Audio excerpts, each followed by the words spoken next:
حضرت ابو بکر کہتے ہیں جب مصطفیٰ کے چہرے سے کفن کو ہٹایا گیا، نبی کی لاش قبر میں لیٹی ہوئی ہے، میری نگاہ مصطفیٰ کے چہرے پہ پڑتی ہے، میں نے کیا دیکھا کہ نبی کی زبان ہل رہی ہے، نبی کا لب مبارک ہل رہا ہے۔ حضرت ابو بکر صدیق کہتے ہیں کہ میں دور کھڑا تھا، اب میں قبر کے قریب آ گیا، جب میں قبر کے قریب آ کر کے مصطفیٰ کے چہرے انور کو دیکھا، نبی کی زبان ہل رہی ہے، نبی کے لب مبارک ہل رہا ہے۔ حضرت ابو بکر صدیق کہتے ہیں کہ میرے کان میں ایک آواز آئی، رب حبل امتی، رب حبل امتی۔ حضرت ابو بکر صدیق کہتے ہیں نبی قبر میں لیٹے ہیں لیکن اپنی گناہگار امت کے لیے دعا کر رہے ہیں۔ اللہ پاک پر نبی نے کتنی محبت کی ہے، اس لیے آج آپ کہتے ہو ہم نے نعرہ لگایا نبی سے محبت کر لیا، نہیں بلکہ نبی کریم صلی اللہ علیہ وسلم دنیا میں رہ کر بھی آپ کے لیے دعا کی ہے، نبی قبر میں لیٹے ہوئے ہیں پھر بھی گناہگار امت کے لیے دعائیں مغفرت کر رہے ہیں۔ میرے مصطفیٰ کریم کے پیارے دیوانوں، یہی تک نہیں بلکہ حدیث پاک میں آتا ہے جب کل قیامت کا دین قائم ہوگا نا، جب یہ زمین تانبے کی ہو جائے گی، یہ سورج سوانیزے پر ہوں گے، کوئی کسی کا پرسان حال نہیں ہوگا۔ حدیث پاک میں آتا ہے کہ اللہ کے نبی صلی اللہ علیہ وسلم لہ الحمد کے پاس کھڑے ہوں گے، ایسے ایسے نبی کے امتی ہوں گے جن کی 3 4 4 نیکیاں کم ہوگی، 2 2 3 3 نیکیاں کم ہونے کی بنیاد پہ وہ جنت میں نہیں جا پاتا ہوگا۔ وہ انسان دوڑا دوڑا باپ کے پاس جائے گا، کہے گا ابو جان آپ نے دنیا میں تو محنت کر کے مجھ کو کھلایا تھا، ابو جان گھر میں کھانے کو کچھ نہیں تھا، لیکن آپ تپتی ہوئی دھوپ میں جا کر مزدوری کرتے تھے، کھیت میں کام کیا کرتے تھے، اتنی شدت کی دھوپ میں آپ کھیت میں مزدوری کرتے کہ آپ کے پیٹ کی کھال کالی ہو جاتی، آپ کی چمڑی کالی پڑ جاتی، ابو جان آپ نے اس طریقے سے میری محنت کی ہے۔ اللہ پاک پر باپ کہے گا بیٹا کیا بات ہے، بیٹا کہے گا ابو جان دنیا میں آپ نے میری ہر خواہش پوری کی تھی، میری 2 3 نیکیاں کم ہے اس لیے میں جنت جا نہیں پا رہا ہوں، ابو جان مجھے 2 3 اپنی نیکی دے دے تاکہ میں جنت میں چلا جاؤں۔ باپ کہے گا نہیں بیٹا میں یہاں پر اپنی نیکی تجھ کو نہیں دے سکتا۔ جب باپ انکار کر دے گا وہ بیٹا دوڑا دوڑا ماں کے پاس جائے گا، جانے کے بعد کہے گا امی جان آپ نے دنیا میں مجھ کو 9 ماہ پیٹ میں رکھا تھا، آپ نے مجھے دنیا میں دودھ پلائی، آپ نے میری بڑی محنتیں کی تھی، امی جان آپ نے دنیا میں میری ہر خواہش پوری کی تھی، امی جان میری 2 3 نیکیاں کم ہے، اپنی 2 3 نیکیاں مجھے دے دے تاکہ میں جنت کی وادی میں چلا جاؤں۔ ماں کہے گی نہیں بیٹا آج میں تجھ کو اپنی نیکیاں نہیں دے سکتی۔ جب بیٹا وہاں سے نکلے گا، جب میدان محشر میں وہ انسان چکر کاٹتا ہوا نظر آئے گا، پریشان نظر آئے گا، میرے مصطفیٰ کی نگاہ اپنی امت پہ پڑے گی، میرے مصطفیٰ اپنی امت سے کہے گا میرا امت اتنا پریشان کیوں ہے، تو میدان محشر میں چکر کیوں کاٹ رہا ہے؟ وہ انسان کہے گا یا رسول اللہ میری 2 3 نیکیاں کم ہے اس لیے جنت نہیں جا پا رہا ہوں۔ یا رسول اللہ باپ کے پاس گیا، باپ نے نیکی دینے سے انکار کر دیا، یا رسول اللہ ماں کے پاس گیا، ماں نے نیکیاں دینے سے انکار کر دی، یا رسول اللہ صرف 2 3 نیکیاں اگر مجھے مل جاتی تو میں جنت کی وادی میں چلا جاتا۔ جب پیغمبر آدم اتنا سنیں گے تو پھر سیدہ آمنہ کے لال کہیں گے اے میرا امتی گھبرانے کی ضرورت نہیں ہے، باپ نے تجھے نیکی نہ دیا، تیری ماں نے تجھ کو نیکی نہ دی، لیکن سن تیرا نبی ہے، لو میری 2 3 نیکیاں لو، جنت کی وادی میں چلا جا، جہاں باپ کام نہ آئے گا، جہاں ماں کام نہ آئے گی، وہاں آپ کے ہمارے جناب محمد رسول اللہ کام آئیں گے، نبی اپنی نیکیاں دیں گے اور نبی کی امت جنت میں جاتا ہوا نظر آئے گا۔ جب تو میرے بریلی کے امام اعلیٰ حضرت پکار اٹھتے ہیں کون دیتا ہے، دینے کو منہ چاہیے، دینے والا ہے سچا ہمارا۔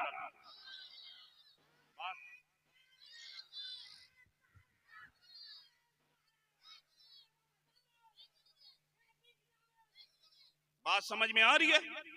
بات سمجھ میں آ رہی ہے تو ہاتھ اٹھا کے کہہ دو یا رسول اللہ، لاحق کے کہہ دو یا حبیب اللہ۔ لوگوں میں نے تقریر شروع نہ کیا ہے، ابھی آپ کو ٹٹول رہا ہوں کہ آپ کا ذہن سننے کا کتنا بنا ہے۔ اہل سنت والجماعت کا عقیدہ ہے کہ ہر نیک کام شروع کرنے سے پہلے پیغمبر اعظم پہ ہم لوگ درود پاک پڑھا کرتے ہیں. پڑھتے ہیں کہ نہیں پڑھتے ہیں؟ مسجد میں جاتے ہیں درود پاک پڑھتے ہیں. بات آئی ہے سنو، غور سے سنیے گا. ان محفلوں کے مرتبے کیا ہیں؟ ان محفلوں کے مرتبے کیا ہیں؟ آپ کی مسجد میں جمعہ کی اذان ہوتی ہوگی نا. میں جب آیا تو ہمارے سفیر بھائی نے مسجد کے تعلق سے کمیٹی کے بچوں نے کہا کہ بڑی مسجد ہے. مسجد تو آپ نے بہت بڑی بنا لی، لیکن 5 وقت کی نماز کی آپ ضرور پابندی کریں گے نا انشاءاللہ. پیچھے سے لے کے سامنے تک کریں گے نا انشاءاللہ. ارے 5 وقت کی نماز کی پابندی 1 ماہ آپ کریں. 1 ماہ کے بعد نماز آپ کو نہیں چھوڑے گی جوانوں. آپ نماز کی پابندی کر کے تو دیکھو. قسم خدا کی جب انسان نماز کی پابندی کر لیتا ہے نا تو وہ انسان پھر اللہ کا محبوب بندہ ہو جاتا ہے. جب آپ کے یہاں جمعہ کے دن مسجد میں اذان ہوتی ہے تو آج مسلمانوں کا معاملہ ایسا ہے کہ جمعہ کی نماز کے لیے جب جاتا ہے نا تو گھر میں جو پھٹا پرانا کپڑا رہتا ہے اسی کو پہن کے جاتا ہے. میری بہنوں یہاں سے پیغام لے کر کے جائے آپ. جب آپ کے شوہر جائیں نا مسجد میں نماز پڑھنے کے لیے تو آپ کے الماری میں آپ کے گودریج میں جو آپ کے شوہر کے اچھے کپڑے رہتے ہیں آپ کریا کرو. آپ کہا کرو کہ میرے شوہر آپ اللہ کے گھر میں عبادت کرنے جا رہے ہیں، آپ خدا کے گھر میں نماز پڑھنے کے لیے جا رہے ہیں. اس لیے آپ کو جی حضرت کسی حاجت سے جا رہے ہیں انشاءاللہ پھر آ جائیں گے. غور سے سنیے گا، غور سے سنیے گا.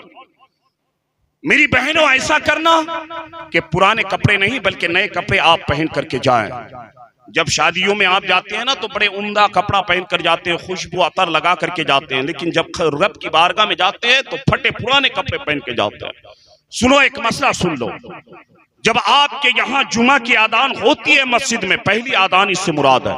کون سی اذان؟ پہلی اذان. جمعہ کی جو پہلی اذان ہوتی ہے نا تو قرآن کے اندر ایک سورہ ہے جس میں سورہ جمعہ کا ذکر کیا گیا ہے، وذر البیع. مفتیان اکرام فرماتے ہیں کہ جمعہ کی پہلی اذان کے بعد مسلمانوں کے لیے کوئی چیز خریدنا اور کوئی چیز بیچنا دونوں ناجائز ہے. اللہ اکبر.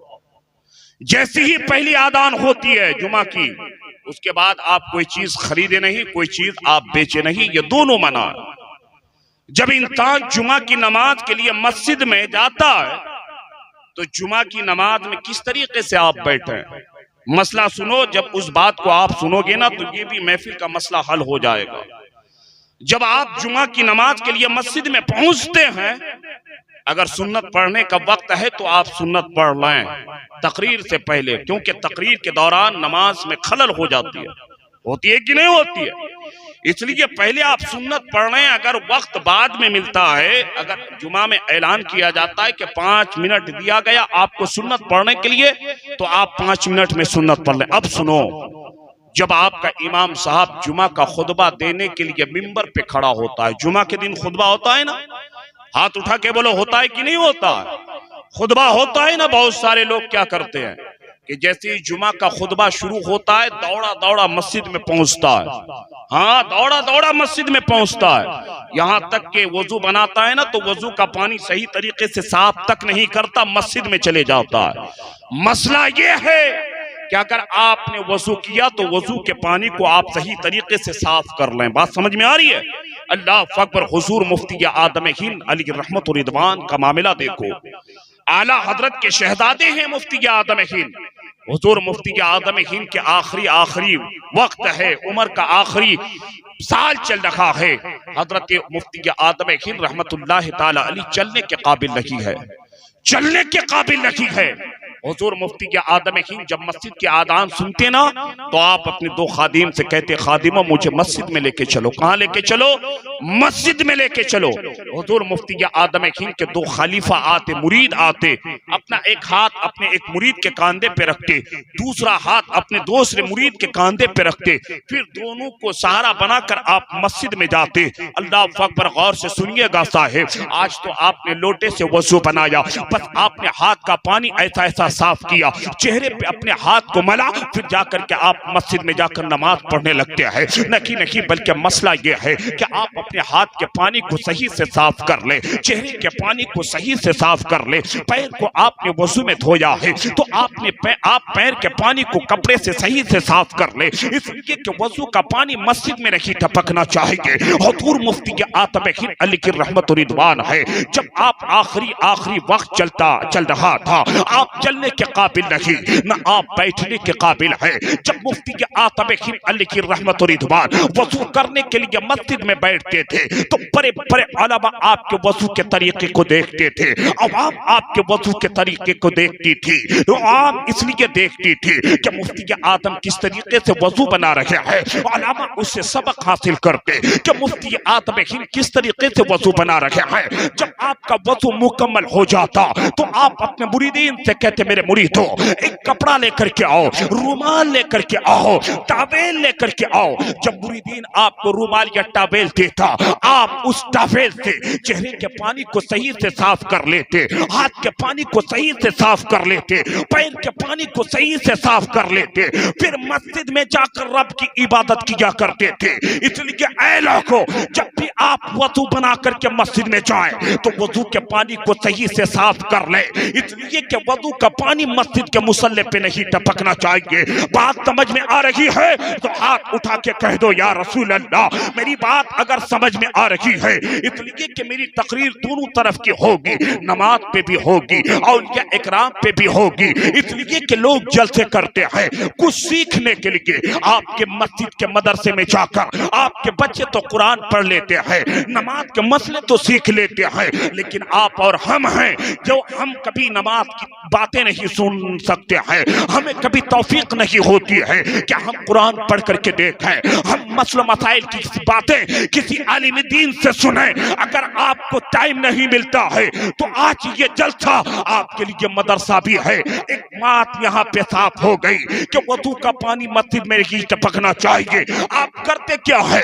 جب مسجد میں دوسری خطبے کے لیے آذان ہوتی ہے، دوڑے دوڑے آپ مسجد میں چلے جاتے ہیں۔ بہت سارے پیسے والے لوگ ایسے ہیں، اگر وہ دولت مند انسان ہے نا، اگر وہ آخر میں جمعہ کی نماز کے لیے آتا ہے یا 5 وقت کی نماز میں آتا ہے، وہ انسان سوچتا ہے میں دولت مند انسان ہوں، وہ صفوں کو چھلانگ مارتا ہوا پہلی صف میں جا کر بیٹھ جاتا ہے۔ اللہ اکبر، جمعہ کے دن ہو یا دیگر نمازوں میں ہو، اگر کوئی انسان مہینے کا 50,000 کماتا ہے، وہ انسان کہتا ہے میں تو مہینے کا 50,000 کماتا ہوں۔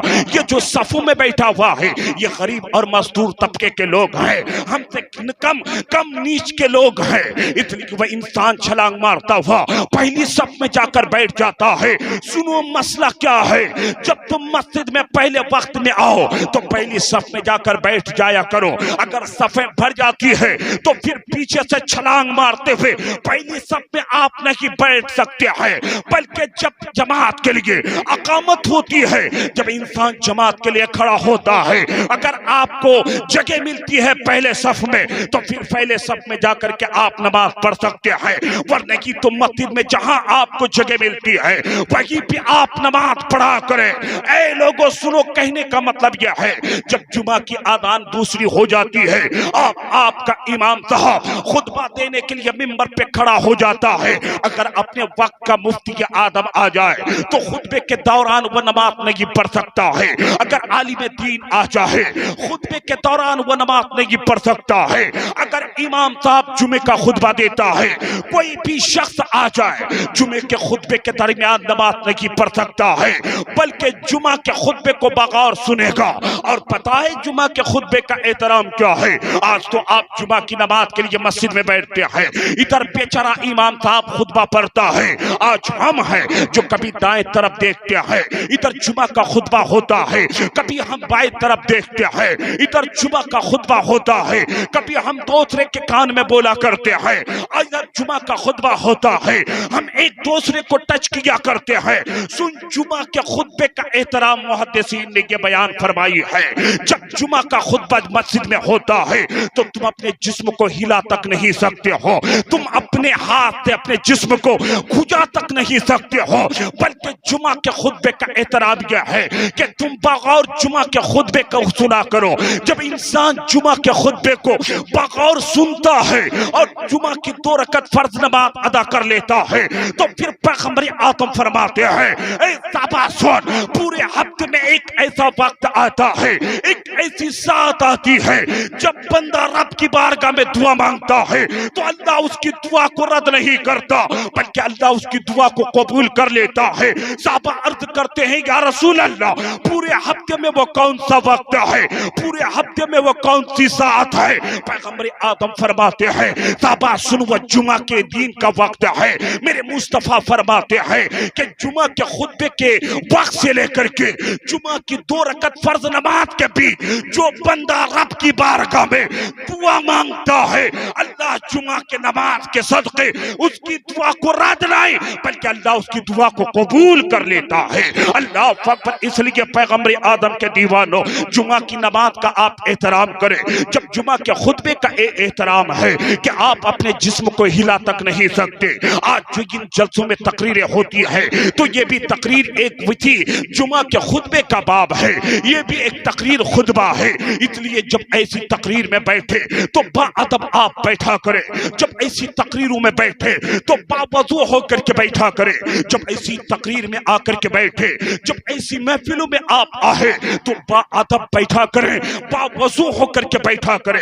قسم خدا کی، جب انسان ایسی محفلوں میں بیٹھ کر اللہ کا نام لیتا ہے، سبحان اللہ کہتا ہے، الحمدللہ کہتا ہے، آپ جس زمین پہ بیٹھے ہیں نا صاحب، اگر اس زمین پہ بیٹھ کے آپ اللہ کا نام لیتے ہیں، مرد آواز سے سبحان اللہ کہے، عورتیں دل ہی دل میں سبحان اللہ کہے، آج آپ سبحان اللہ کہتے ہیں، اس کا بینیفٹ آپ کو سمجھ میں نہیں آتا ہے۔ اگر آپ سے کوئی کہتا ہے سبحان اللہ کہیے، بہت سارے لوگ کوتاہی برتتے ہیں، نہیں سبحان اللہ آپ کیا کہا کرے، سبحان اللہ زیادہ سے زیادہ کہا کرے، اس لیے کہ نبی کی حدیث پاک کا مفہوم ہے کہ جب کل قیامت کا دین قائم ہوگا، جب یہ زمین تانبے کی ہو جائے گی، جب سورج سوانحے پہ ہوں گے، کوئی کسی کا پرسان حال نہیں ہوگا، تو یہ زمین کا ٹکڑا کل قیامت کے دین رب کی بارگاہ میں عرض کرے گی، بارے الہ اپنے بندے کو دوزخ کی وادی میں نہ بھیج، اے مولا میں گواہی دیتی ہوں تیرا بندہ میرے اوپر بیٹھ کر کے